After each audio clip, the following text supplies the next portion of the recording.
Michael McNichol. At the moment I'm studying fine art here in university. Basically it's just to widen my understanding of art and to make sculptures. That's my favourite subject. I've done 3 years now and I'm now doing my master's course.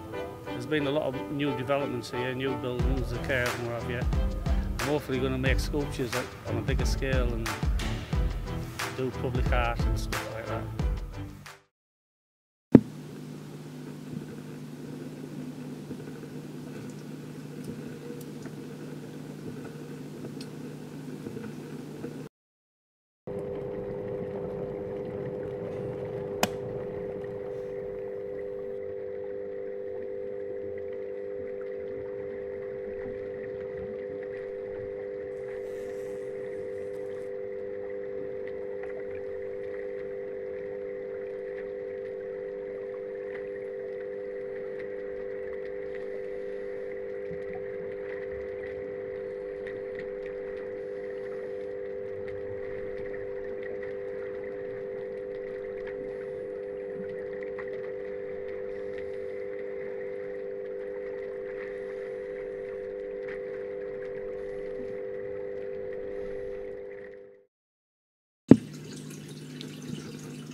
Boys? Obviously fucking me.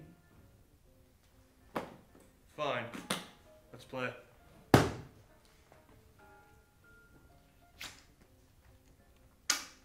thank you kindly. Hey, why the fuck's he getting free money? Depends, do you actually want to win money? I fucking sold my prostitute for this money. I was getting fucking free gift cards over here. Well, obviously she wasn't very much now, was she? Yeah, it wasn't much. Guys, can we just have a game? Hang on. Firstly, I'm not one of your boys who you can sell your arms to, babyface. And secondly, who gave you control of this game? Hey, wee man. Just want to play a game and win some money. You ain't winning shit. Let's go, let's go.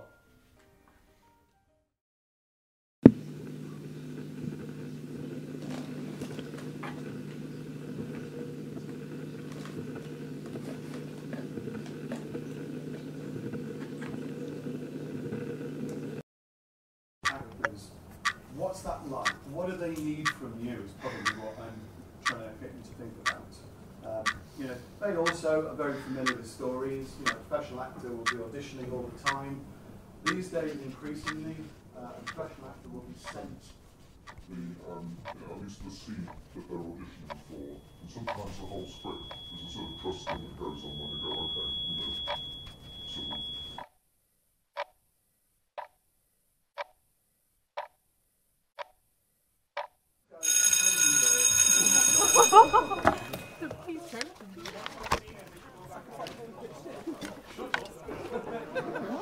Can I excuse for not staying and watching it? I'm disgusted by it.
It's winter in England. The countryside is laid with a beautiful white sheet of snow which sparkles in the sunlight, but for some, this isn't a beautiful sight to see.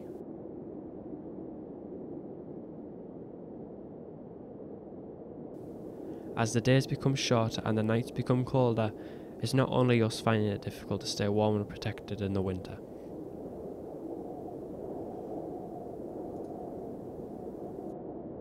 The planet has now entered its last season of the year, and as England angles itself further to the poles, temperatures start to drop dramatically. Living can seem tough for wildlife when global temperatures start to drop below the zeros. Take the simplest type of animals, for example. During summer times, ducks, swans and geese tend to stay away from each other and spread out across lakesides. Whereas now, with temperatures as low as -10 degrees, they decide to huddle up together in large groups around food sources. But this is no friendly group. Fights for the ever-changing food supplies can occur and displays of dominance will arise from these once-thought domestic animals. So, the fight for food is a formidable one. But what about the fight for warmth? Birds' feathers are incredibly good protection against the cold from their structure. Birds such as ducks and geese also have a special oil covered over their feathers. This substance makes water dribble off their feathers, meaning that birds' feathers doesn't suck up any of the freezing waters when they're in the lake. But while being in the freezing waters, these birds' feet are exposed to the lake.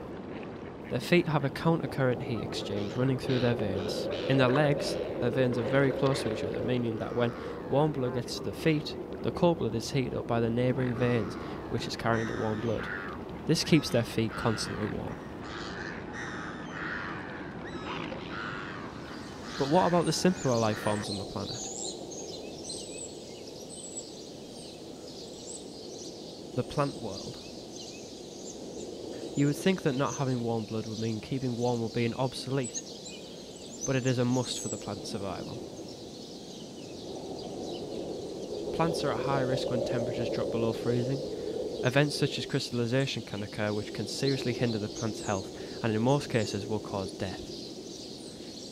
Some specialised plants can create their own heat like a mammal would by uncoupling their cells, which creates a small amount of friction, just enough to make heat. Other plants like trees drop their leaves. This is because water is held in the leaves and if they were to freeze, it would harm the tree.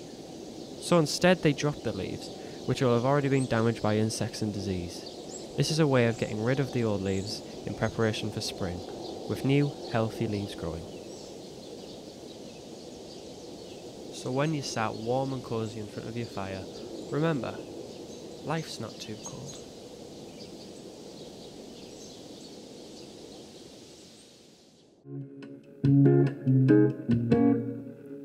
I said